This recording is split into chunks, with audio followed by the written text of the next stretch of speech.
साथियों नमस्कार, आप सबका इस लाइव प्रोग्राम में स्वागत है। मैं उपेंद्र यादव। साथियों करीब 20 से 21 मिनट में इस लाइव प्रोग्राम में लेट हो गया क्योंकि मैं रास्ते में था, क्योंकि पहले मैं सचिवालय गया था, उसके बाद और कहीं गया हुआ था क्योंकि कुछ चीज़ों को लेकर जो रणनीति हम विधानसभा घेराव को बना रहे हैं, घेराव को लेकर जो बना रहे हैं उसको लेकर कई साथियों से मैं मिलने गया था, तो थोड़ा सा लेट हो गया। लेकिन आज का लाइव महत्वपूर्ण है आप लोगों के लिए, कई लोगों के लिए अच्छी अपडेट है और कई लोगों को अभी और संघर्ष करना पड़ेगा। साथियों जो लाइव है ये तमाम उस ग्रामीण परिवेश सब जगह जो युवा हैं जो इंतजार करते हैं भर्ती का, जो लंबित हो चाहे नई भर्ती हो, उन तक पहुंचाने के लिए पूरी जो वर्तमान में क्या चल रहा, क्या होने वाला है, सब इंतजार कर रहे हैं, सब कोचिंग कर रहे हैं कि मेरी भर्ती की विज्ञप्ति कब आएगी, कब एग्जाम होगा, कब परिणाम आएगा, कब ज्वाइनिंग होगा। इन सब के लिए लगातार हम धरातल पर संघर्ष करते रहते हैं। आज भी कोरोना का जो अब दौर चल रहा है उसमें आज सचिवालय में आज भी अधिकारियों से मैं मिलकर आया था। साथियों जो पहले मैं इस लाइव में जो चर्चा करूंगा, यूट्यूब के जो कमेंट है ये चल रहा है, इस पे भी मैं जवाब दूंगा, लेकिन पहले जो आप लोगों तक जो सूचना देनी है, देखो कई लोगों के कमेंट आ रहे हैं, ऐसे कई लोगों के आ रहे हैं, उन सबके मैं कमेंट देने की यूट्यूब पे देने की कोशिश करूंगा। फेसबुक पे भी लोग जुड़े हुए हैं। सबसे पहले साथियों एक तो आपने देखा होगा कि जो थोड़े दिन पहले महेश जोशी जी से मैंने मुलाकात की थी, पीएचडी के जो अभ्यर्थियों को ज्वाइनिंग की उनकी ज्वाइनिंग हो चुकी है।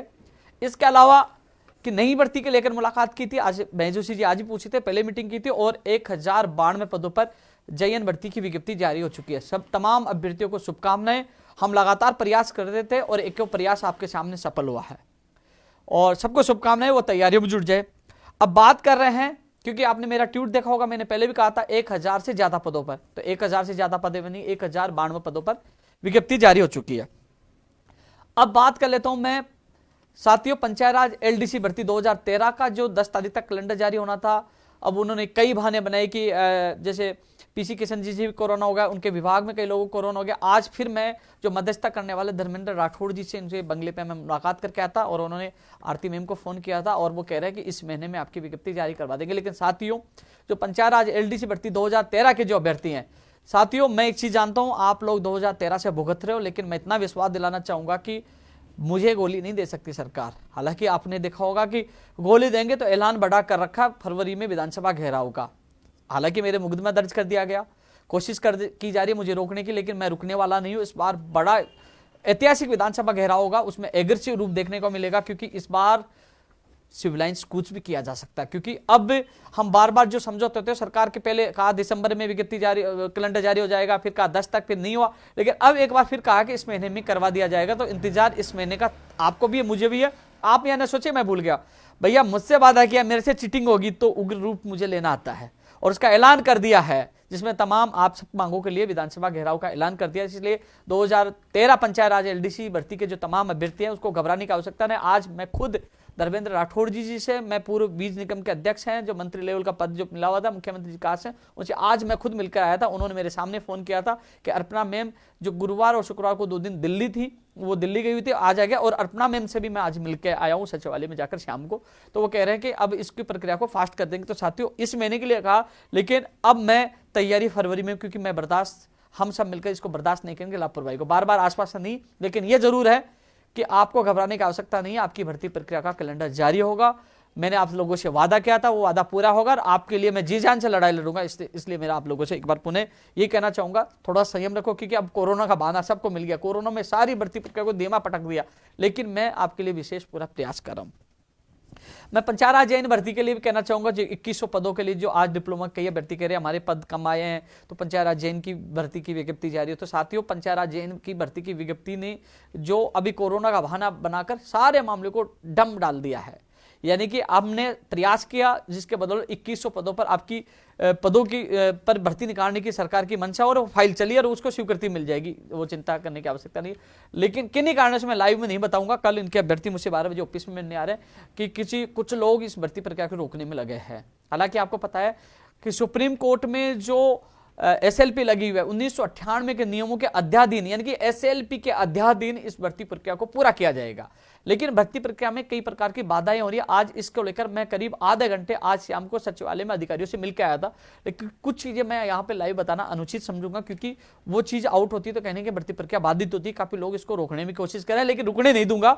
जो पंचायत राज जैन भर्ती 2100 पदों का जो इंतजार करें, 2100 में और पद बढ़ाने की हमारी कोशिश जारी है, लेकिन आप लोगों को विश्वास देता हूं कि जिस प्रकार आप लोग पूरा साथ दोगे तो विश्वास दिलाता हूं कि आपको खुशी भी जल्द मिलेगी और आपकी भर्ती की परीक्षा भी आयोजित होगी और आपकी विज्ञप्ति भी जारी होगी। लेकिन इस प्रक्रिया को रोकने में काफी लोग लगे हुए हैं और जिसके कारण से मामला बिल्कुल ठंडे बस्ते में पड़ा है।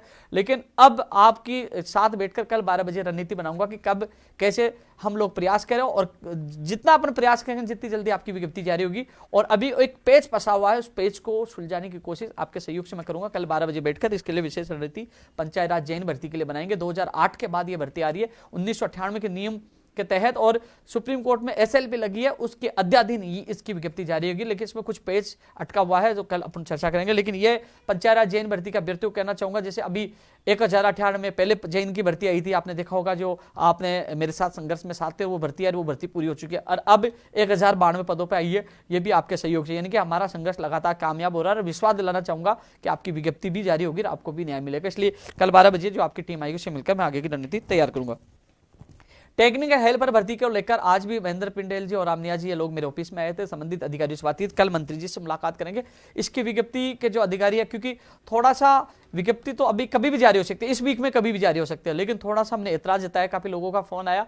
हालांकि 2 पेपर कर रहे हैं क्योंकि पारदर्शिता हो कि एक पेपर में जिस प्रकार लीक को लेकर कई लोग सवाल उठते हैं, लेकिन जो टेक्निकल जो विषय का मामला है, जो टेक्निकल जो पढ़ रहे हैं कई सालों से, उनको नुकसान है, तो इस संबंध में हमने आपत्ति दर्ज करा दी है और कल मंत्री जी से हमारी मुलाकात हो सकती है, अधिकारियों से हम मिल रहे हैं तो कोई रास्ता निकाल रहे हैं। लेकिन विज्ञप्ति भी जल्द जारी होगी। लेकिन पहले जो समस्या आई है, इस समस्या का समाधान के लिए मैं पूरी कोशिश कर रहा हूं। कल सुबह हम मंत्री जी से मुलाकात करेंगे। अधिकारियों से आज फोन पे बात हुई थी कि वो मुलाकात नहीं करे कोरोना में, लेकिन कल मंत्री से मुलाकात करके अधिकारियों तक बात पूछाएंगे। सीएमओ में भी अधिकारियों से बात करके जो टेक्निकल भर्ती की कई महीनों से, कई सालों से जो तैयारी कर रहे थे टेक्निकल जो पार्ट का, उनको नुकसान नहीं है, तो इसका कोई ना कोई अच्छा रास्ता निकाला जाएगा। लेकिन इसकी विज्ञप्ति भी, जैसे आज जैन भर्ती की विज्ञप्ति जारी हुई है, अब आपकी विज्ञप्ति का नंबर है, फिर कंप्यूटर अनुदेशक भर्ती की विज्ञप्ति का नंबर है। तो कल मंत्री जी से मिलेंगे और जो भी अपडेट होगी आप लोगों को ट्विटर या सोशल मीडिया के माध्यम से आपको बता दी जाएगी। टेक्निकल हेल्पर भर्ती के बारे में मुझे पता है, लगातार हम प्रयास करें। साथियों, मुझे पता है इसमें समय जरूर लगा, लेकिन इस भर्ती के लिए साफ मना कर दिया गया था। आपके संघर्ष जो हमने प्रयास किया, आंदोलन किया, उसके बदौलत 1512 पदों पर इसकी वित्तीय स्वीकृति मिली।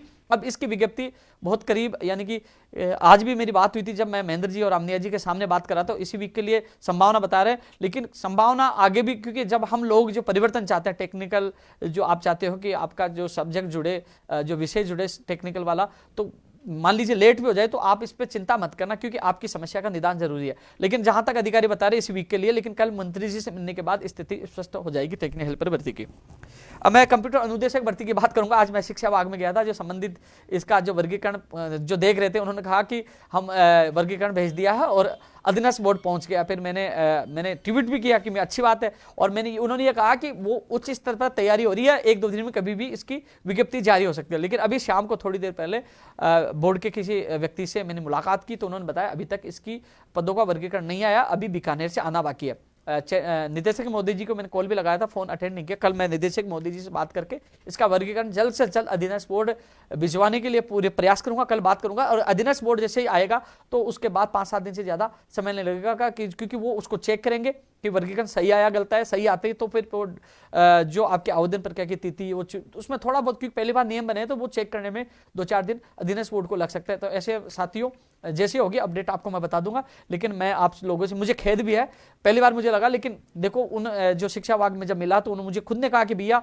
हमने भेज दिया और वहाँ अधीनस्थ बोर्ड भी पहुंच गई है। ये तो सही रहा कि शाम को मैंने किसी बोर्ड से संबंधित अधिकारी से मुलाकात करी, उन्होंने बताया कि नहीं आई, तब मुझे पता चला कि आज मुझे शिक्षा विभाग के किसी अधिकारी ने चकमा दे दिया। लेकिन कोई बात नहीं, उनको मैंने बता भी दिया। तो उन्होंने कहा कि भैया मुझे लगा कि हमने निर्देश दे दिए थे, वहाँ फाइल अटक गई, तो अधिकारी की गलती नहीं। कई बार क्या है, फाइलों का चक्कर है, अटक जाती तो अटकी जाती। तो कल मैं बीकानेर बात करके उसका वर्गीकरण भिजवाने की कोशिश करूंगा, जिससे जल्द से जल्द विज्ञप्ति कंप्यूटर अनुदेशक की जारी हो सकती है। लेकिन मैंने आपको बता दिया अप्रैल के बाद ही एग्जाम होगी, मई जून जुलाई में कभी भी हो सकती है। जब विज्ञप्ति कंप्यूटर अनुदेशक भर्ती की विज्ञप्ति जारी होगी, उसके साथ संभावित महीना भी जारी होगा, ये निदेशक मोदी, चेयरमैन मोदी जी ने मुझे बताया था। साथियों, पटवारी के परिणाम को लेकर भी लगातार मेरे पास और मैसेज आ रहे हैं। एक अच्छी खबर पटवारी के लिए है कि कहा जा रहा है, संभावना है, संभावना ही बता रहा हूं, इसमें 200 के करीब पद बढ़ सकते हैं। आपने देखा वो 53 से 78 पद थे, तो शायद आप देख लो 55 से 78 पद हो सकते हैं, 200 या लगभग कम ऊपर नीचे हो सकते हैं। ये पद बढ़ने की संभावना है। और इसका परिणाम कब आएगा, सवाल पूछ रहे हैं। इस वीक की तो संभावना मुझे कम लग रही है। कल हालांकि चेयरमैन मोदी जी से मैंने समय लिया, कल एक बार फिर मुलाकात करूंगा। संभावना अगले वीक की लग रही है। कुल मिलाकर इस महीने में आपका परिणाम जारी हो जाएगा। हालांकि आपने देखा होगा मैंने घोषणा कर दी थी कि 1 फरवरी से पहले इसका परिणाम जारी नहीं हुआ तो दिनेश बोर्ड के सामने मैं धरने पे बैठूंगा, लेकिन ऐसी नौबत नहीं आएगी। 1 तारीख से पहले ही आपका परिणाम जारी हो जाएगा। अब लोग कह रहे हैं इस महीने में तो आएगा, लेकिन कब आएगा वो वीक बताइए। तो इस वीक की संभावना कम है, अगले वीक की ज्यादा संभावना है। और अगले वीक की ज्यादा संभावना मैं आपको बता रहा हूं, लेकिन इस वीक में भी आता है तो कल चेयरमैन मोदी जी से मैं बात करूंगा। कल मुलाकात करने वाला हूं, तो कोई भी अपडेट होगी मैं ट्विटर के माध्यम से आप लोगों को अवगत करा दूंगा। वीडियो का जो सिलेबस को लेकर लोग लगातार कमेंट करें, वीडियो का सिलेबस थोड़ा बहुत टॉपिक जो उनको खोला जाएगा, टॉपिक में थोड़ा बहुत चेंज हो सकता है, अधिकतर सिलेबस पहले वाला ही रहेगा। और नॉर्मलाइजेशन कई चीजों के सवाल आपके आ रहे हैं, इसलिए कल मैं चेयरमैन जी से मुलाकात करूंगा तो वो बात भी आपकी रखूंगा। जैन डिग्री का परिणाम कब आएगा, इसके लिए सवाल आ रहा है। जैन डिग्री का परिणाम साथियों, जैन डिग्री में जो ईडब्ल्यूएस जो प्रमाण पत्र वाली समस्या आ रही है, इस समस्या का हल यदि हो जाता है तो इसी महीने में, यदि 5-7 दिन में हो जाता है, इस वीक में हो जाता है, अगले वीक में हो जाता है, तो इसी महीने में परिणाम आ सकता है। यदि ईडब्ल्यूएस की वजह से समय लगा तो परिणाम नहीं आएगा, फिर अगले महीने में ही आएगा। अब ईडब्ल्यूएस वाली जो समस्या का निस्तारण के संबंध में कल मैं मिलूंगा कि जल्द से जल्द निस्तारण करके इस महीने में इसका परिणाम निकाले। तो कल चेयरमैन मोदी से मुलाकात होगी तो आपकी बात रखूंगा। लेकिन ईडब्ल्यूएस जो प्रमाण पत्र का जो वैधता को लेकर जो उसको लेकर मामला उलझा हुआ है, इस पे बोर्ड को निर्णय लेना, उसके यदि जल्द निर्णय बोर्ड ले लेगा तो इस महीने में आ जाएगा, नहीं तो थोड़ा समय जैन डिग्री के परिणाम में आएगा। साथियों एक चीज और बता रहा था मैं अच्छी चीज और बता रहा हूं। कई लोग देख रहे होंगे कि साथियों जो मुझे सवाल करते थे कि हमारी सूचना सहायक भर्ती की मांग करो कि सूचना सहायक भर्ती भी निकाली जाए। कुछ लोग कहते थे कि जूनियर अकाउंटेंट की मांग करो कि हमारी भर्ती भी निकाली जाए। कुछ कहते थे प्रोग्रामर की मांग करो, फर्स्ट ग्रेड सेकंड ग्रेड। तो अच्छी खबर है, जूनियर अकाउंटेंट की भर्ती भी आएगी। वो पदों की संख्या 3000 भी हो सकती है, 2000 भी हो सकती है, 4000 भी हो सकती है, लेकिन 2000 प्लस पदों पर। क्योंकि मैं 2000 प्लस इसलिए बता रहा हूं, कई लोगों ने मुझे 3000 प्लस भी बताए हैं। तो 2-3000 प्लस पदों पर जूनियर अकाउंटेंट भर्ती की विज्ञप्ति जारी होगी। थोड़ा सा इसमें समय लगेगा, कोरोना काल में सारा मामला अटका पड़ा है, लेकिन जो जूनियर अकाउंटेंट भर्ती का जो इंतजार कर रहे थे, अधीनस्थ बोर्ड ही इस बार एग्जाम कराने की संभावना बता रहे हैं। अभी जो जहां तक मेरे अधिकारियों से बात, क्योंकि मैं लगातार मांग कर रहा था, मैंने कहा साहब बता तो दीजिए जिसे अभ्यर्थी तैयारी कर सके, भर्ती आएगी कि नहीं आएगी, लगभग पद बता दीजिए। तो उन्होंने 2-3 हजार प्लस बताए। तो ये जूनियर अकाउंटेंट भी आएगी। वहीं सूचना सहायक भी 4 से 5 हजार पदों पर। मैं जो ये आंकड़े संभावित बता रहा हूं, 4000 से ऊपर भी 55, 45, 46 तक हो सकते हैं, या 5000 प्लस भी हो सकते हैं। तो 4-5 हजार पदों पर सूचना सहायक भर्ती भी आएगी, लेकिन इसमें थोड़ा समय लगेगा, इसकी भी संभावना मुझे अधिकारियों ने बताई है। तो सूचना सहायक और जूनियर अकाउंटेंट के अभ्यर्थी तैयारी करें। प्रोग्रामर भी 1000 से ज्यादा लगभग हो सकते हैं, करीब कम भी हो सकते हैं, ज्यादा भी हो सकते हैं। तो प्रोग्रामर की भर्ती के पद, लेकिन इसमें विज्ञप्ति जारी होने में मार्च अप्रैल भी हो सकती है, लेकिन भर्ती जरूर आएगी।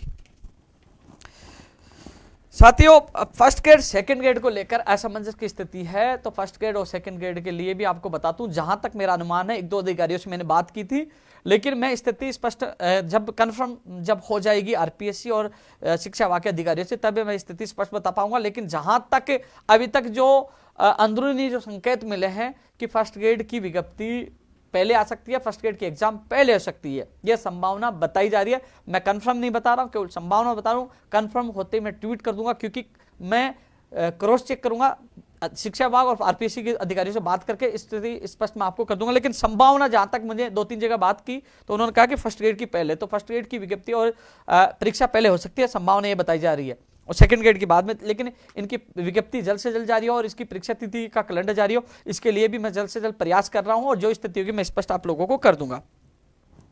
वहीं प्रयोगशाला सहायक 461 की जो अभ्यर्थना आनी बाकी है, उसके लिए कल निदेशक मोदी जी से बात करूंगा, तो इसकी भी विज्ञप्ति जल्द जारी होगी। प्रयोगशाला सहायक माध्यमिक शिक्षा बोर्ड की 461 पदों पर। साथियों इसके अलावा मैं एक जो चीजें बता रहा हूं वो आप लोग बताते रहना, क्योंकि लोगों तक पता चले। प्रयोगशाला सहायक कॉलेज शिक्षा में भी लोग मांग कर रहे थे, 480 कई पदों पर कॉलेज शिक्षा में भी इसकी विज्ञप्ति जारी होगी। देखो साथियों, प्रयोगशाला सहायक जो विधि विज्ञान पता नहीं क्या 4-5 चीजें बता रहे थे प्रयोगशाला सहायक की, जो एक साथ उनका 1000 से ज्यादा पदों पर जो प्रयोगशाला सहायक अलग अलग, जैसे कृषि में भी बता रहे हैं, तो अलग अलग 1000 से ज्यादा पदों पर प्रयोगशाला सहायक ये विज्ञप्ति भी जारी होगी। और एक चीज और बता रहा है, संस्कृत विभाग में अभी जो पीटीआई के करीब 60 पद बता रहे हैं संस्कृत विभाग में, और लाइब्रेरियन के 31 पद है अभी तक। पदों की संख्या बढ़ाने की हम कोशिश कर रहे हैं। संस्कृत विभाग में भी इनकी अभ्यर्थना अधीनस्थ बोर्ड पहुंची है, इसकी भी विज्ञप्ति जारी करने की कोशिश कर रहे हैं। वहीं संस्कृत विभाग में रीट 1777 पद जो उनकी वित्तीय स्वीकृति मिली है।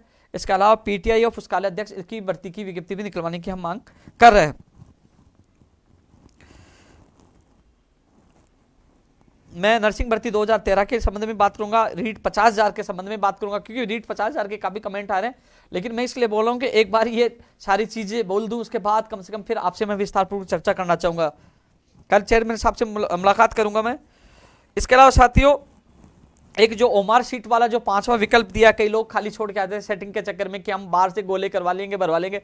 इस संबंध में हरियाणा ने जो 5वां विकल्प वाला रखा है कि यह विकल्प भरना अनिवार्य होगा, नहीं भरेगा तो माइनस मार्किंग होगी। तो साथी ये चीज एक दिन मैंने भी ट्वीट के माध्यम से आवाज उठाई थी, किसी साथी ने मुझे सुझाव दिया था, अच्छा सुझाव है। कल चेयरमैन मोदी जी के सामने ये बात रखूंगा और आरपीएससी और सरकार के सामने रखूंगा कि राजस्थान में भी ऐसा लागू किया जाए। नेत्र सहायक, फार्मासिस्ट, रेडियोग्राफर, लेफ्टिनेंट तंत्रिका, चिकित्सा विभाग की भर्तियों के लिए भी प्रयास जारी है। साथियों, सारी भर्ती प्रक्रिया जो ये होने वाली थी, केवल कोरोना का बहाना बनाकर सारे मामलों को ठंडे बस्ते में डाल रखा है। लेकिन जैसे स्थिति स्पष्ट होगी, मुझे लग रहा है कि जो विधानसभा घेराव का जो हमने ऐलान किया है, क्योंकि कोरोना का जो प्रकोप धीरे धीरे अब कम होता जाएगा, लगता है कि जो अनुमानित जो अखबारों में सब जगह हम देख रहे हैं कि कह रहे हैं कि 15 फरवरी तक इनका पीक पे आ जाएगा, तो शायद विधानसभा 20 फरवरी के बाद चलेगी। बजट का सत्र रहेगा, तो उस समय हम सब मिलकर तमाम नई भर्तियों के लिए, बजट में नई भर्ती घोषणाओं के लिए, गैर जमानती कानून, बाहरी राज्य कोटा, तमाम मांगों को लेकर विधानसभा घेराव करेंगे, जिसे रीट में पद बढ़ाने की मांग भी प्रमुख तौर पर होगी।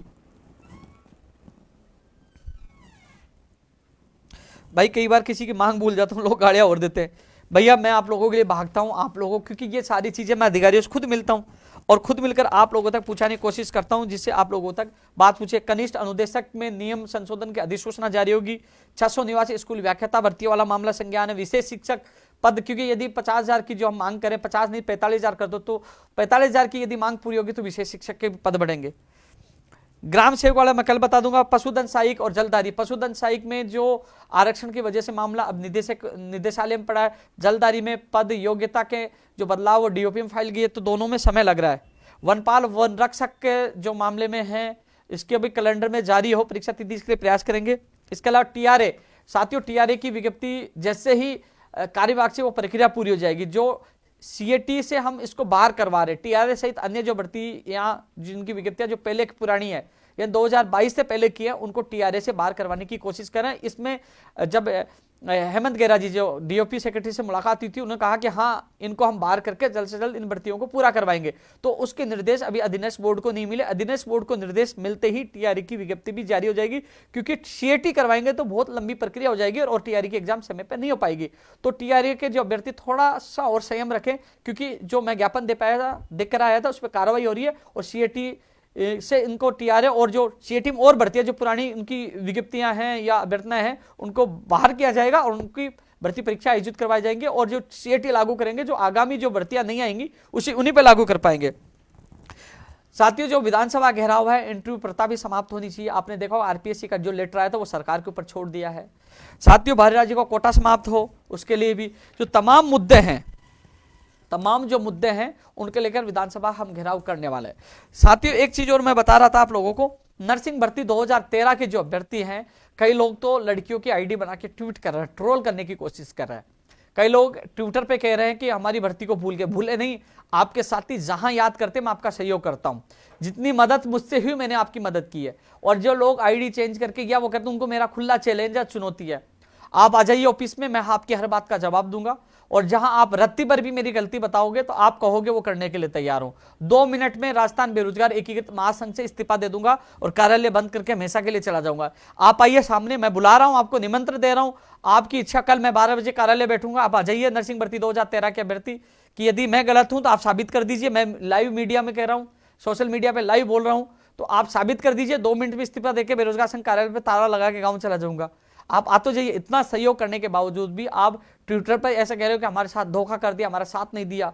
तो आप आइए, मैं आपकी हर बात का जवाब देना चाहूंगा कि आपका साथ कहां दिया।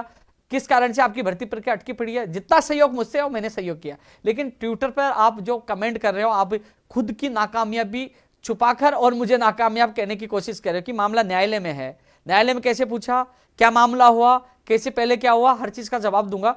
मैं चुनौती दे रहा हूं, चेतावनी दे रहा हूं, आ जाइए, चैलेंज दे रहा हूं, आ जाइए, गलत साबित कर दीजिए। लेकिन आप में आने की हिम्मत नहीं है, क्योंकि आप अपनी जगह सही नहीं है, क्योंकि आप किसी को गलत ठहरा सकते हो, तो आपका साथ कौन देगा। क्योंकि आज कम से कम पहले भी साथ दिया और आज भी साथ दे रहा हूं, और आप ऐसी बात करोगे तो कोई साथ नहीं देगा। साथ चाहिए तो सही बोलना पड़ेगा, और साथ के लिए मैं हमेशा तैयार हूं। लेकिन जिस प्रकार आप ट्रोल करके ऐसा लिख रहे हो हमारे साथ धोखा किया, किसने धोखा किया, किसने धोखा किया। मैंने धोखा नहीं किया, मैंने हमेशा साथ दिया। धोखा किया तो साबित करिए, आप कहोगे वो करने के लिए तैयार हूं। ये वीडियो काट के रखना, मैं झूठ बोल रहा हूं तो ये लाइव जा रहा है, तो कम से कम आप किसी को भ्रमित नहीं करिए। आपके जो लखनऊ में गए थे उनको पता है क्या स्थिति हुई थी, जब फरवरी में क्या हुआ था। भाई मैं तो आपके सामने मंत्रियों को ला सकता, मंत्रियों ने कसम खाई थी, मैं तो आंदोलन करके सरकार को आपके सामने ला सकता, आपको सीएम से मिलवा सकता, जितना मुझसे वो मैंने किया। आप बुला लो भैया, आप बुला लीजिए, आप आंदोलन करिए, बुला लीजिए आप धरने पे, मंत्री को आए थे। जितने मुझसे प्रयास हुआ मैंने प्रयास किया, आगे भी करूंगा, पूरा सहयोग करूंगा। लेकिन जिस प्रकार जो आइडिया बनाकर आप ट्रोल कर रहे हो, लिख रहे हो कि हमारे साथ धोखा हो गया, धोखा नहीं किया। और जो आपकी हितैषी है, जो हितैषी है वो आपको उकसा रहे हैं, उनसे भी नहीं होता ना, आप आ जाइए इनके साथ, आपको भी जवाब दे दूंगा। भाई कम से कम सामने आमने सामने की आने की हिम्मत तो रखिए। जवाब देने वाला है ना तैयार, मैं जवाब दूंगा। क्योंकि जो सच्चा और सही और ईमानदार हो वो जवाब देने की हिम्मत रखता है। झूठा और बेईमान इंसान कभी सामने आने की हिम्मत नहीं रखता, वो चैलेंज नहीं देता, वो कहता हाँ गोली देके निकल जाता। मैं चैलेंज इसलिए दे रहा हूं, सच्चा और सही हूं, और 12 बजे इंतजार करूंगा, आ जाइए, मैं जवाब दूंगा। ये 2013 नर्सिंग भर्ती के अभ्यर्थियों के लिए। साथियों रीट में 50,000 वाले साथियों, 2018 के बाद जो 2021 जो मान लीजिए 18 के बाद ये भर्ती आई है, 21 मान लो 22 मान लो, 31,000 पदों के दिसंबर में, 31 दिसंबर को जो विज्ञप्ति जारी हो। कॉमर्स वालों को देखो, एक चीज तो मैं बता रहा हूं आपको, स्पेशल एक चीज मुद्दे को तो आप भूल जाना आज, क्योंकि कई लोगों को ये पता ही नहीं। वो कह रहे हैं कि ईडब्ल्यूएस और एमबीसी के हमारे पद 3100 दिए जाए। ये मांग आप गलत कर रहे हो, और इस मांग की वजह से आपका पद बढ़ाने का जो मुद्दा है ना, भटक जाओगे। मुझे भी आप लोगों ने कॉल किया, आपने मंत्री का ऑडियो डाला, मैंने सुना, फिर मैं भी गया कि चलो 3100 तो बढ़े। मैं अधिकारियों से मिला, तो अधिकारियों से मैं भी मिला, आपके कहने पर, आपके मैसेज, आपके कॉल पर। जब अधिकारियों ने कहा कि उपेंद्र यादव जी आप जो मांग करे हो गलत कर, मैंने कहा कैसा समझाई, तो उन्होंने बताया कि जिस समय ईडब्ल्यूएस एमबीसी दिया गया था, तो सर्कुलर जो कार्यवाही का जारी हुआ था, उसमें यह कहा गया था कि जो प्रक्रियाधीन भर्ती जिनकी विज्ञप्ति जारी होगी, जिनके एग्जाम नहीं है, उसमें अतिरिक्त जो ये एमबीसी और ईडब्ल्यूएस दिया जाएगा। तो रीट की विज्ञप्ति 31,000 पदों की तो आपकी 31 दिसंबर को जारी हुई है। उस समय केवल पात्रता परीक्षा की घोषणा हुई थी। रीट पात्रता परीक्षा अजमेर करवाता है, वो पात्रता परीक्षा थी। पदों की विज्ञप्ति अब जारी हुई है दिसंबर में, और उस समय पदों की विज्ञप्ति जारी हो जाती, वर्गीकरण जारी हो जाता, तो उसमें यह लागू होता। अब तो इसमें दे रखा है, इसमें ईडब्ल्यूएस एमबीसी भी दे रखा है, का आरक्षण दे रखा है। तो उसमें उस समय परिस्थितियां थी, जो भर्तियां पेंडिंग थी, जिनकी विज्ञप्तियां जारी हुई, एग्जाम नहीं थी, उनकी थी। उस समय रीट की विज्ञप्ति तो जारी नहीं होती। कई लोग समझ रहे हैं कि घोषणा कर दी, घोषणा नहीं, रीट की विज्ञप्ति अब जारी हुई है। तो ईडब्ल्यूएस एमबीसी के जो पदों के लिए लगातार आप मैसेज भेजे, फिर ये क्या करेंगे कि आपको बुला लेंगे और फिर साबित कर देंगे आपकी मांग वाजिब नहीं है, तो पूरा मुद्दा आपका दब जाएगा। इसलिए हमारी तो वही बात है कि आपने कॉमर्स वालों को, आपने अपेयरिंग वालों को आपने बिठाया है, लाखों की संख्या में वो बैठे हैं। 2018 के बाद 3 साल बाद ये वैकेंसी आई है, अधिकतर लोग बैठ चुके हैं, इसलिए पदों की संख्या बढ़ानी चाहिए। बजालाल पकड़ा नहीं गया, पेपर लीक हुआ है, तो इसलिए पदों की संख्या कम से कम 50 नहीं तो 45,000 कर देनी चाहिए। इसी मुद्दे पर अपन को लड़ाई लड़नी है, यह मुद्दा रखो। क्योंकि मैं कई लोगों को फोन पे समझाया, मैं भी आपकी बात सुनकर चला गया कि चल 3100 पदों की बात तो अपन लड़ेंगे, ये तो वाजिब है। बाद में उन्होंने तथ्यात्मक मुझे समझाया, तो वास्तव में वो मांग अपनी वाजिब नहीं थी, आप लोगों को बता रहा हूं। इसलिए अपनी मांग ये होनी चाहिए, हाँ हमारी 50,000 करो, 50,000 करेंगे तो कम से कम 45 कर देंगे। तो उसके लिए साथियों जो विधानसभा घेराव जो हम कर रहे हैं, जो भर्ती परीक्षा, जो आपने देखा होगा कि जो गैर जमानती कानून के लिए लड़ाई, पहले सबसे पहले इसी लाइव के माध्यम से सबसे पहले भर्ती परीक्षाओं में गैर जमानती कानून लाने की मांग उपेंद्र यादव ने की थी। सब लोगों ने लाइव देखा होगा, मैंने ट्विटर पर सब जगह डाला था, और 4 अक्टूबर को मुख्यमंत्री जी को अवगत मैंने करवाया था। और इसमें संपत्ति जब्त करने का प्रावधान रखा जाए, क्योंकि इन्होंने गैर जमानती कानून लाने की घोषणा तो 17 अक्टूबर को कर दी, जब मैं आईसीयू में एडमिट था। हमारी मांग मान ली, आपने देखा महेश जोशी जी ने भी पढ़ के बताया कि हमने ये मांग इनकी मान ली है बेरोजगारों की, लेकिन उसको धरातल पे लागू नहीं किया। उसका अध्यादेश जो फरवरी में जो प्रस्तावित है विधानसभा सत्र, तो उसमें उसका अध्यादेश लाया जाए, उसमें संशोधन होना चाहिए। और अभी कुछ दिन पहले सीएमओ में जाकर मैंने अवगत भी करवा दिया है कि इसमें जो अपराधी पकड़े जाते हैं उनकी संपत्ति जब्त करो। अरे ऐसे ऐसे लोग हैं, माफिया है, अरबों रुपए की उनकी संपत्ति, उनको जब्त करोगे तो एक दो भर्तियां तो वैसे ही हो जाएंगी। अरे आर्थिक बल मिलेगा सरकार को, तो संपत्ति जब्त करने में क्या दिक्कत है? इसमें संशोधन करवाना चाह रहा हूं मैं, इसलिए विधानसभा घेराव का ऐलान किया है। ऐसा नहीं है कि गैर जमानती कानून लाने की घोषणा तो सरकार ने पहले संघर्ष को बदौलत, हमारे संघर्ष के बदौलत हमने करवा दिया था। अब उसका अध्यादेश में यह संशोधन होना चाहिए, संपत्ति जब्त करने का कानून, संपत्ति जब्त होनी चाहिए। और जो उनकी सजा जो 7 साल की सरकार रखी है, 10 से 15 20 साल या फिर उम्र कैद की करो, वो सजा की अवधि बढ़ाई जाए। ये 2 चीज संशोधन मैं चाहता हूं, इसलिए विधानसभा घेराव करना चाह रहा हूं। मुझे यह कहा गया आप घेराव क्यों कर रहे हो, हम तो अध्यादेश ले आएंगे, ये सत्र आएगा। तो मुझे पता है जो विधानसभा सत्र है उसमें अध्यादेश आ जाएगा, लेकिन मैं और मेरे प्रदेश के बेरोजगार उसमें संशोधन चाहते हैं। हालांकि कई लोग, कि उनको पता है विधानसभा सत्र चलेगा, इसमें अध्यादेश आएगा, क्योंकि लोग संघर्ष कर रहे हैं, फिर कह देंगे देखो हमारे संघर्ष की जीत हुई। अरे भाई, हम लड़ रहे थे, हम तड़प रहे थे, जब हम मांग कर रहे थे, वो हमारे प्रदेश के बेरोजगारों की संघर्ष की जीत थी। वो 53 दिन के संघर्ष के उस तपस्या की जीत थी। आपने देखा होगा कि मुख्य सचेतक ने वहां एसएमएस हॉस्पिटल में जाकर कहा कि हमने आपकी मांग मानी, और वो घोषणा हुई, लेकिन उसको लागू करवाना है, अपराधियों को जेल में डलवाना, उनकी संपत्ति जब्त करवानी है।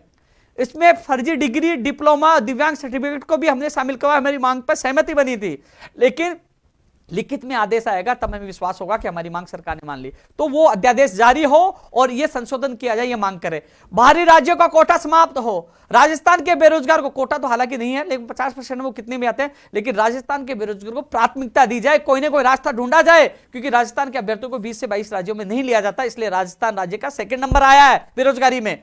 इसके अलावा नई भर्तियों की घोषणा बजट में हो। रीट में पद 50 नहीं तो 45,000 की जाए, लेकिन हम 50,000 की मांग करेंगे। इसके अलावा साथियों, जो वादे अधूरे रह जाएंगे, जो वादे जो सरकार से समझो अधूरे रह जाएंगे, उन तमाम मांगों को लेकर, चाहे वो लंबित भर्ती हो चाहे नहीं भर्ती हो, उन भर्तियों को लेकर विधानसभा घेराव का ऐलान हमने किया है। और ऐलान करने का इनाम भी आपको पता है मिल चुका है। यानी कि जब मकर संक्रांति के दिन मेरे साथियों ने, जो मेरे साथ संस्कृत को स्कूल में पढ़े हुए थे, कॉलेज में पढ़े हुए थे, उन्होंने कहा कि भाई हमसे भी मिल लीजिए। मैंने कहा मकर संक्रांति के दिन आपसे मिलूंगा। वो बिलोची आमेर, जो बिलोची ग्राम पंचायत में मेरे साथी, चाहे मुकेश हो, चाहे नरेंद्र हो और चाहे दीपक हो, वो कई साथी मेरे पहले के साथ पढ़े हुए थे। तो कई लोगों के लगातार कॉल और मैसेज भी आ रहे थे। तो मैंने सोचा कि चलो ठीक है, मिल लेते मकर संक्रांति के दिन, कुछ क्रिकेट खेल लेते, कुछ मेरे साथ थे, कुछ वहां थे। 40-45 लोग इकट्ठे हो गए, 50 मान लो। अब भाई पुलिस ने मुकदमा दर्ज कर दिया, बोले कोरोना गाइडलाइन के उल्लंघन कर दिया। मैंने कहा अशोक चांदना जी तो कह रहे हैं गिन लो, वो तो खुला कह रहे हैं, वहां 500 लोग हैं, उन पर मुकदमा नहीं। प्रताप सिंह खाचरवासी की जन सुनवाई देख लो, डोटासरा जी ने भी हरी झंडी दिखाई थी एम्बुलेंस को, और आप भगवान साई सैनी देख लीजिए, ममता भूपेश की रैली देख लीजिए, अभी पूर्व शिक्षा मंत्री वासुदेव देवनानी जी की भी रैली थी। सारे नेताओं की आप रैली सभा देख ली, उन पे मुकदमा दर्ज नहीं, उपेन्द्र यादव पे मुकदमा दर्ज। साथियों एक चीज और मैं बता दूं, ये मुकदमा दर्ज केवल विधानसभा घेराव को रोकने के लिए, मुझे कमजोर करने के लिए, डराने के लिए, क्योंकि उनकी प्लानिंग यही थी। जो 30 सितंबर को जब हम ऐलान किया था रीट और एसआई की सीबीआई जांच के लिए, और रात को सुबह 30 सितंबर को सुबह ही पुलिस वालों ने आकर घेराव करके मुझे गिरफ्तार कर लिया था। उन्होंने मुझे नहीं बताया मेरे खिलाफ मुकदमा दर्ज हुआ, मुझे नहीं बताया, मुझे तो कहीं से संकेत मिले और फिर मैंने ऑनलाइन उसकी कॉपी निकलवाई, तब पता चला ये लोग फिर एक बार षड्यंत्र रच रहे थे कि बताएंगे नहीं, और जब विधानसभा घेराव से पहले घर से उठा लेंगे, कह देंगे मुकदमा दर्ज है। लेकिन मुझे उस षड्यंत्र का पता चल गया और आपको मीडिया के माध्यम से सब लोगों को बता दिया कि मेरे खिलाफ मुकदमा दर्ज हुआ है। अब मैं खुद जल्दी गिरफ्तारी देने जाऊंगा। भाई मुझे गिरफ्तार करिए, नहीं तो आप विधानसभा सत्र के घेराव के दौरान गिरफ्तार करोगे, आप कर लीजिए, जिससे मैं कम से कम 2 दिन 5 दिन 10 दिन जितने दिन आप जेल में रखोगे, मैं आ तो जाऊंगा ना विधानसभा घेराव के दौरान। फिर मुझे गिरफ्तार करोगे तो नेताओं को भी करना पड़ेगा भैया, करना तो, क्योंकि कोरोना उल्लंघन उन्होंने भी किया है। न जेल से, न लाठी से, न केस से उपेन्द्र यादव डरने वाला नहीं है। खतरों से खेलने के आदी हूं, लड़ूंगा, लेकिन विधानसभा घेराव इस बार ऐतिहासिक होगा, क्योंकि समझौते की कई मांगे आज भी अधूरी है, हालांकि आपने कई मांगे पूरी की है, धन्यवाद उनके लिए, लेकिन जो मांगे पूरी नहीं है उनके लिए संघर्ष करेंगे। माननीय मुख्यमंत्री जी का एक बयान मैंने देखा था, मुझे बहुत पसंद आया कि सरकार के पास कई प्रायोरिटियां होती है, लेकिन जब आंदोलन होता है तो हम पता करते हैं कि आंदोलन क्यों कर रहे हैं, उन सब प्रायोरिटीज को साइड में रखकर देखते हैं कि यह आंदोलन करो, उसकी फिर उनको हम सुनते हैं। तो मुख्यमंत्री जी आपको सुनाने के लिए, हमारी मांगे पूरी करवाने के लिए विधानसभा घेराव कर रहे हैं, क्योंकि आवश्यकता है गैर जमानती कानून की, संपत्ति जब्त करवाने की, बाहर राज्यों को कोटा कम करके राजस्थान के बेरोजगारों को प्राथमिकता देने की, भर्ती परीक्षाओं का कैलेंडर जारी करने की। साथियों, एक चीज और मैं बता रहा था आप लोगों को कि कमेटी बनाने से और अनशन, क्योंकि अनशन मैंने भी किए, लेकिन आपने देखो अनशन किया, आईसीयू में मैं एडमिट हुआ, अनशन तोड़वा दिया, वार्ता का दौर हुआ, वो उस वादे से मुकर गए, फिर मुझे लखनऊ जाना पड़ा। अनशन की परिभाषा कोई भी सरकार नहीं समझ रही, अनशन की नहीं, अब तो युवाओं को ताकत दिखाकर विधानसभा के सामने ताकत दिखानी होगी, और उस ताकत का समय आ गया है। जल्दी विधानसभा सत्र की जो तारीख की घोषणा होगी, हम भी तारीख की घोषणा कर देंगे। हालांकि 21 जनवरी से जो युवा जागृति अभियान और सदस्यता अभियान चलाना था, सब युवाओं के बीच में जाना था, लेकिन इस विधानसभा घेराव के लिए उसको स्थगित कर दिया। पहला विधानसभा घेराव होगा, उसके बाद युवा जागृति अभियान और सदस्यता अभियान चलेगा। हालांकि सोशल मीडिया पर वो राजनीति आकाओं के वो चेले और वो लोग जिनकी दुकानें युवाओं के नाम पर जो राजनीति कर दी थी, उनकी बंद हम लोगों ने कर दिया था, वो लोग सोशल मीडिया पर, अब देख नीचे कमेंट बहुत लोग करते हैं, बहुत कुछ बोलते हैं, लेकिन जब राजस्थान का युवाओं का साथ है तो उपेंद्र यादव किसी षड्यंत्र से और किसी की तानाशाही से डरने वाला नहीं है कि आप लोग कितना ही आप अफवाह फैला दीजिए। अभी मुझे थोड़े दिन पहले मैं एक मीडिया के साथी के पास बैठा था, मैं शायद परसों के दिन बैठा था, तो किसी व्यक्ति ने, जो आजकल जो कॉपी पेस्ट गैंग पड़ी है, खूब है कॉपी पेस्ट गैंग, वो श्रेय लेने वाले, क्योंकि पता है विधानसभा का ऐलान हमने कर दिया घेराव का, लगातार संघर्ष हम करें, कई मांगे अब होने वाली है, जैसे ये जो गैर जमानती कानून के जो अध्यादेश भी आएगा, तो उनको पता है वाई वाई के लिए झूठे ड्रामा उनको करना ही पड़ेगा। तो उन लोगों ने क्या किया, 4-5 लोगों को साथ ले लिया और एक मीडिया वालों के, भैया आप हमें नहीं दिखाते, उपेंद्र यादव क्यों दिखाते हो, ये देखिए ये भर्ती प्रयोगशाला शाही भर्ती के अभ्यर्थी है, ये प्रयोगशाला शाही भर्ती के अभ्यर्थी है और इनसे उपेंद्र यादव ने पैसे लिए। वो आता है, भाई साहब मेरे से पैसे लिए, दूसरे कहता है भाई साहब मेरे से पैसे लिए। तो उसने कहा मीडिया वाले ने कि भैया पैसे लिए तो आप सबूत दीजिए, बताइए हम खबर चलाएंगे। कोई जवाब नहीं दिया। मीडिया वाले मुझे मिला कि यार भैया वो बता रहे थे, मैंने कहा ये फोटो, बोले हाँ, मैंने स्पीकर ऑन करके बात की, भाई बताए कि भाई साहब मैंने बात ही नहीं की। वो इतनी ओछी हरकत पे उतर गए कि मीडिया वाले जो बेरोजगारों का साथ दे रहे हैं, बेरोजगारों की उम्मीदों को जिंदा कर रहे हैं, संघर्ष को मजबूत बना रहे हैं, युवाओं को न्याय दिला रहे हैं, उनको भ्रमित करने में लगे कि उपेंद्र यादव को संघर्ष के बदौलत गिरा नहीं सकते, लेकिन बेईमानी साबित कर दो। लेकिन बेईमान साबित नहीं कर पाओगे। वो कई सालों से मुझे जानते हैं कि ये व्यक्ति खुला बोलता है, यदि ये बेईमान होता तो कोई भी सरकारें जेल में डाल देती। जब बड़ा आंदोलन होता है मेरे घर पे पुलिस जाती है, पूरी जांच करवाते हैं, एक एक चीज जानने की कोशिश करते हैं कि इसका क्या कमी है, ये बेईमान है तो कोई कमी बताए जिससे इसको जेल में डाले, लेकिन कोई जेल में नहीं डाल पाता। ईमानदारी सबसे बड़ी ताकत है और इस ताकत का बदौलत हर बड़ी से बड़ी शक्ति से टकराता हूं, पीछे हटता नहीं हूं। लेकिन ये छोटी छछुंदर वाली जो हरकतें कर रहे हैं, करते रहिए, इन छोटी छोटी हरकतों से मुझे हौसला मिलेगा। और इसका नजारा आप पीछे भी देख लेंगे, कई लोगों को कमेंट भी आ रहे हैं जो आकाओं के चले, कोई फर्क नहीं पड़ेगा, क्योंकि राजस्थान में काफी युवा, लाखों युवा बेरोजगारों के साथ, लाखों के अब तो करोड़ों हो गए, उनके माता पिताओं का भी प्यार और सम्मान और आशीर्वाद है। उस आशीर्वाद से इस बार जो विधानसभा घेराव होगा ऐतिहासिक होगा। रीट में जो पद बढ़ाने वाले जो मांग कर रहे हैं साथियों, उस समय मजबूरी थी, समझौता किया था, सरकार ने कहा था कि दिसंबर में कुछ मांगे हो जाएंगी, जनवरी में कुछ मांगे हो जाएंगी। हालांकि एक दो चार मांगे पूरी हुई है, लेकिन कुछ मांगे जो नहीं हो पाई है उसकी वजह से मैं गुस्से में हूं। अब मैं उस समझौते को भी तोड़ सकता हूं कि आपने जो समझौता किया था वो मांगे पूरी नहीं की, इसलिए मुझे विधानसभा घेराव करना पड़ा। और इस घेराव में प्रमुख तौर पर रीट में पद बढ़ाने की मांग भी रखूंगा, चाहे लहू यानी खून बहे। आपको असली रोल अब दिखेगा, जहां घुसना घुसेंगे, भागेंगे नहीं। इस बार बताएंगे ताकत क्या होती है। मजबूरी थी, इसलिए मैं 7 तारीख को आके कहा था मैं नेतृत्व नहीं कर पाऊंगा, और जब नेतृत्व करता हूं, ऐलान करता हूं, तो आपको पता है उपेंद्र यादव किसी के बाप से नहीं डरता। हालांकि मुझे पता है षड्यंत्र के तहत मुझे कभी भी जेल में डाला जा सकता है, लेकिन जेल में जाना मंजूर, लेकिन हार नहीं मानना, झुकना मंजूर नहीं। मुझे यह भी पता है कि अब साजिशों के दौर स्टार्ट होंगे। कई जो लोग लगे हैं, बहुत लोग लगे हैं कि उपेंद्र यादव को पछाड़ा कैसे जाए और जेल में कैसे पहुंचाए, फंसाया कैसे जाए। अलग अलग षड्यंत्र रचे जाएंगे, लेकिन षड्यंत्र कितना भी रचते हो, जब युवाओं का साथ है, उनके माता पिताओं का आशीर्वाद है और भगवान का आशीर्वाद है और सच्चाई की ताकत है, तो कोई ताकत नहीं गिरा सके, कोई फंसा सके। हालांकि बड़ी शक्तियों से, सरकारों से लड़ना बड़ा मुश्किल है, खतरा है। और यह मुझे पता है कि मैं खतरों से खेल रहा हूं। मुझे यह पता है कि कभी भी मुझे खत्म किया जा सकता है, षड्यंत्र के तेज फंसाया जा सकता है, मुझे कुछ भी किया जा सकता है। लेकिन जब मैं उन हजारों लाखों माता पिताओं के आंखों में जब खुशी के आंसू देखता हूं तो बड़ी ताकत, आनंद मिलता है। और उनके लिए लड़ना, उनके लिए संघर्ष करना, और उनके लिए मेरी जान भी चली जाए तो कोई गम नहीं, क्योंकि मुझे उतना प्यार और मान सम्मान इन सालों में मिला है। 10 साल से संघर्ष कर रहा हूं।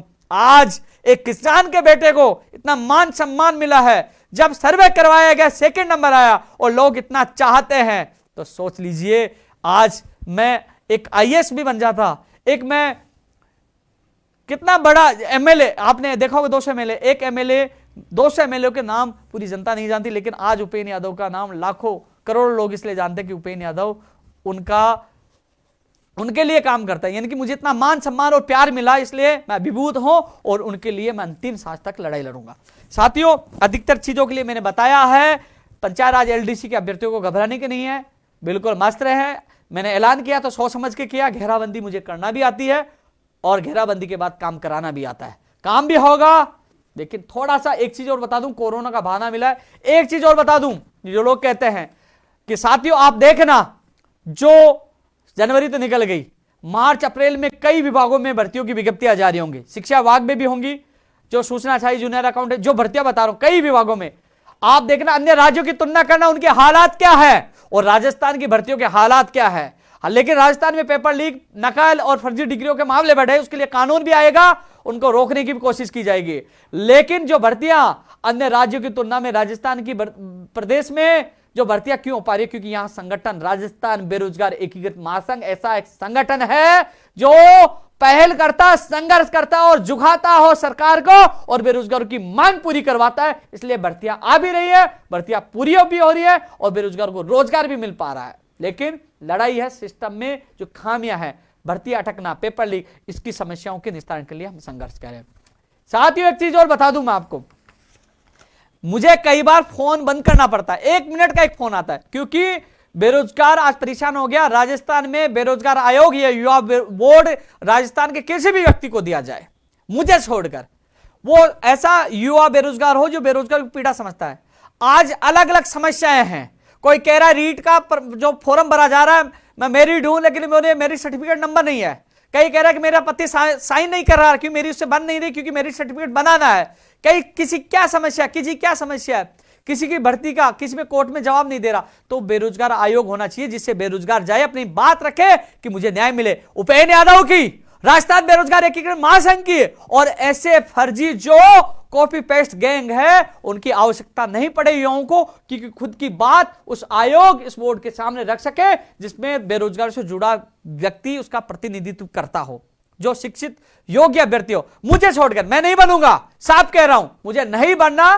किसी ऐसे व्यक्ति को बनाया जाए जो बेरोजगार की पीड़ा सुन सके। कोई भी भर्ती का अभ्यर्थी आए, एप्लीकेशन लगाए, उसके वो बुलाए कि हाँ भैया आ जाइए, आपका नंबर आ गया, वो तमाम अधिकारियों को, तमाम उससे संबंधित जो भी हैं, चाहे वो मंत्री हो चाहे अधिकारियों को बुलाए, आमने सामने बिठाकर उसकी समस्या का निस्तारण। आज बेरोजगार अपनी बात रख सके। आज बेरोजगार भटकता है, आज मुझे जन सुनवाई करनी पड़ती है, युवाओं से मिलना पड़ता है। तो क्या उनके लिए युवा बोर्ड या बेरोजगार आयोग होना चाहिए कि नहीं होना चाहिए? बताइए, आप लोगों के लिए होना चाहिए कि नहीं होना चाहिए?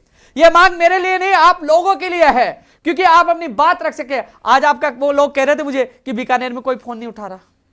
फोन करते हैं, बोले 4-4 घंटे से लगे हुए, तो कम से कम फोन नहीं उठा रहा, कोई व्यक्ति वहां जाकर अपनी बात रख सकता है। और वो तमाम अधिकारी सीधा निदेशक महोदय को बात करेगा, सही भैया ये समस्या आ रही है, इंटरग्रेडेड वाली जो है ना 4 वर्षीय बीएड वालों की ये समस्या है, बाल विकास वालों की ये समस्या, किसकी ये समस्या, तो कम से कम समस्याओं का निस्तारण उस अभ्यर्थी के सामने हो सके। तो क्या ऐसा होना चाहिए कि नहीं होना चाहिए? बताइए आप। होना चाहिए ना? ये मांग वाजिब है साथियों, आप लोगों के लिए मैं लड़ता हूं।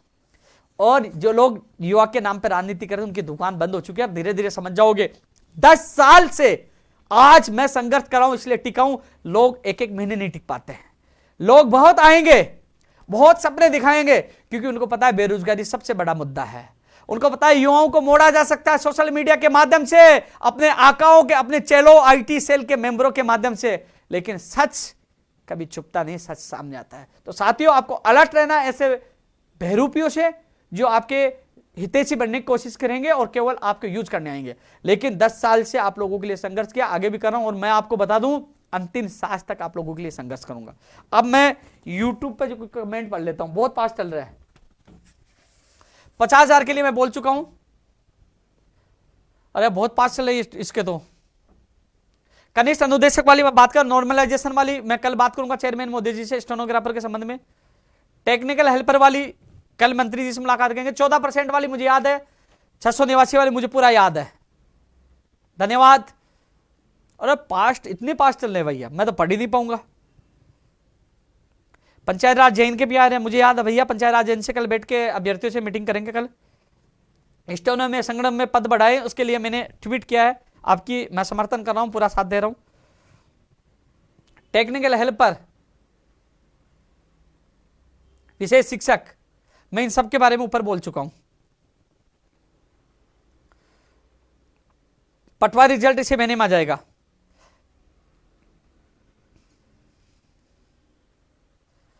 भाई बहुत तेज चल रहा है, धन्यवाद। कई लोग बहुत सपोर्ट कर रहे हैं, आप सबको प्यार के लिए बहुत बहुत धन्यवाद, क्योंकि आप लोगों का प्यार ही बड़ी ताकत है। साथियों, मैं कई बार सोचता हूं, कई लोग मुझे मिलते हैं, एक गैंग बन के पूरी कोशिश करती है, लेकिन जहां भगवान हो साथ, जहां आप लोगों का प्यार मान सम्मान साथ हो, तो कोई गिरा नहीं सकता। लेकिन यह जरूर है कि विधानसभा घेराव इस बार ऐतिहासिक होगा, बहुत बड़ा होगा, लखनऊ से बड़ा धमाका होगा, क्योंकि जोश के साथ, पूरी रणनीति के साथ, क्योंकि अब आगे बढ़ने वाले, क्योंकि आपने देखा होगा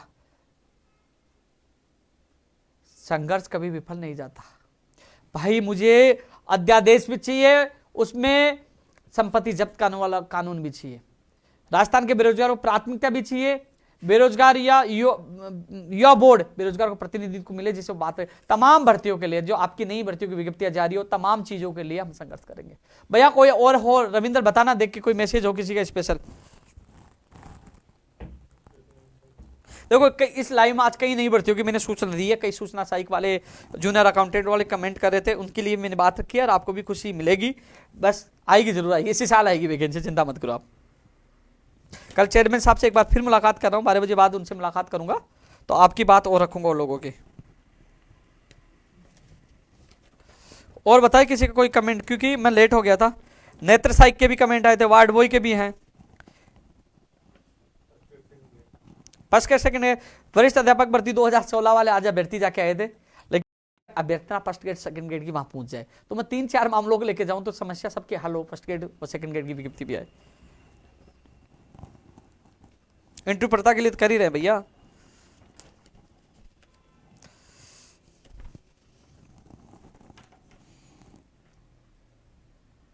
रीड 2018 वाला जो मामला है साथियों, जो सुनवाई की तारीख, कई लोगों ने कहा था कि इसको जल्दी सुनवाई कराओ, बेंच लग चुकी है, लेकिन मेरी आपके संदीप ढाका जी से मेरी बात होगी, जो भी बात मैंने बता दी थी।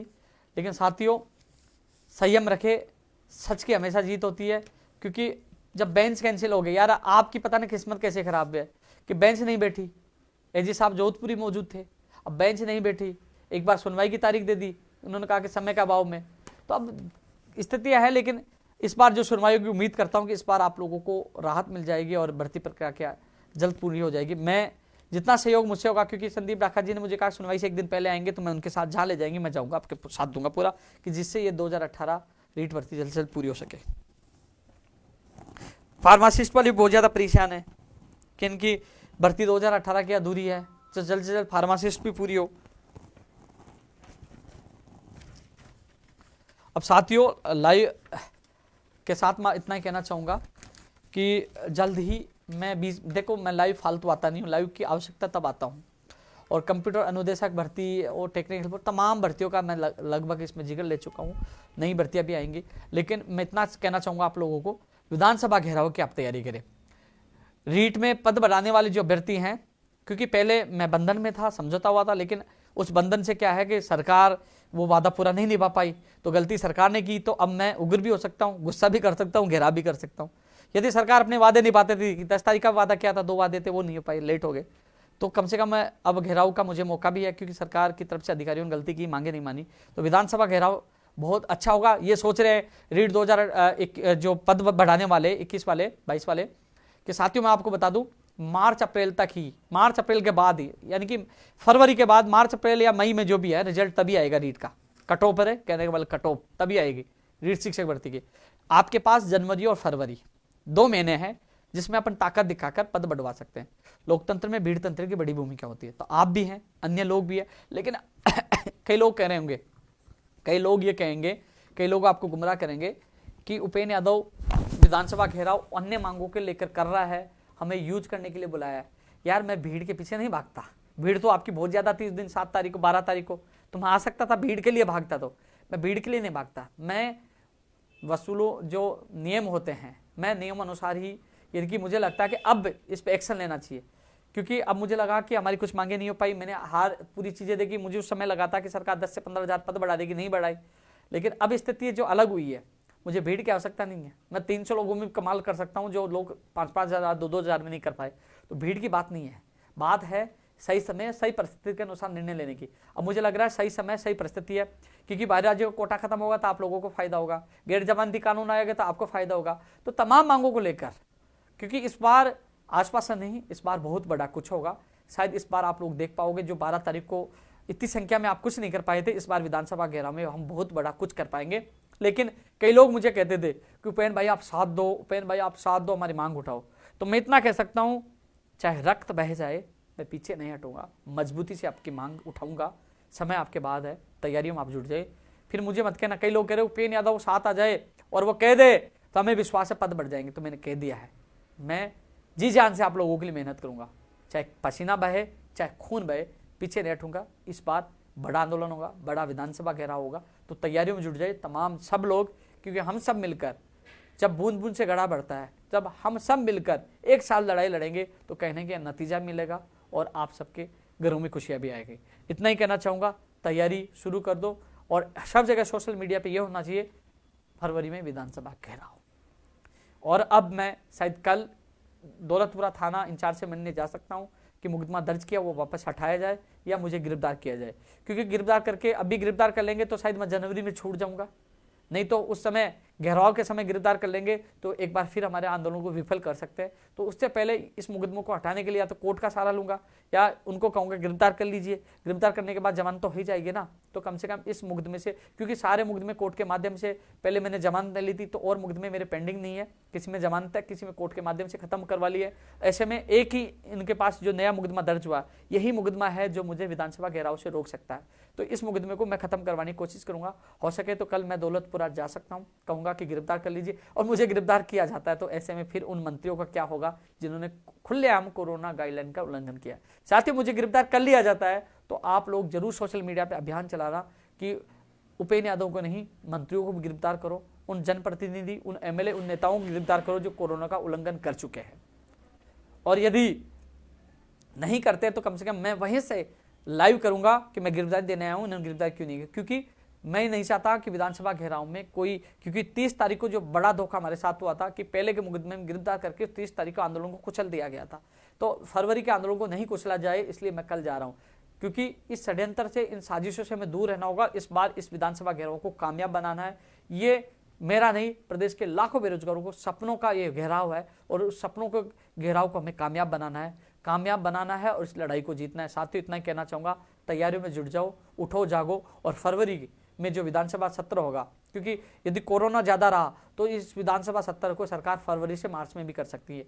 कुल मिलाकर फरवरी हो चाहे मार्च हो चाहे अप्रैल हो, जब भी विधानसभा सत्र चलेगा तो विधानसभा का घेराव होगा, बड़ी संख्या में होगा, चाहे मुझे जेल में डालेंगे तो मैं जाऊंगा, वापस बाहर आऊंगा, फिर लड़ूंगा, लेकिन पीछे नहीं हटूंगा। तो तमाम साथी विधानसभा सत्र में विधानसभा घेराव की तैयारी में जुट जाए। एक ही नारा होना चाहिए, चलो विधानसभा चलो, एक ही नारा होना चाहिए, चलो विधानसभा चलो। अभी एक कमेंट किसी का नहीं आया, सब वीडियो रीड के आ रहे, अरे कमेंट तो करो कि विधानसभा चलो, किसी का नहीं आ रहा।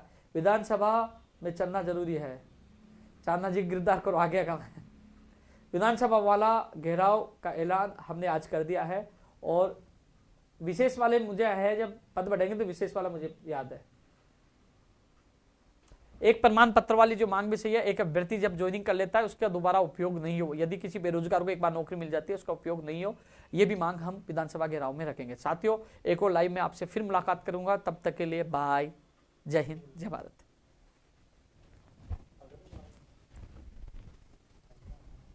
अरे पीटीआई का भी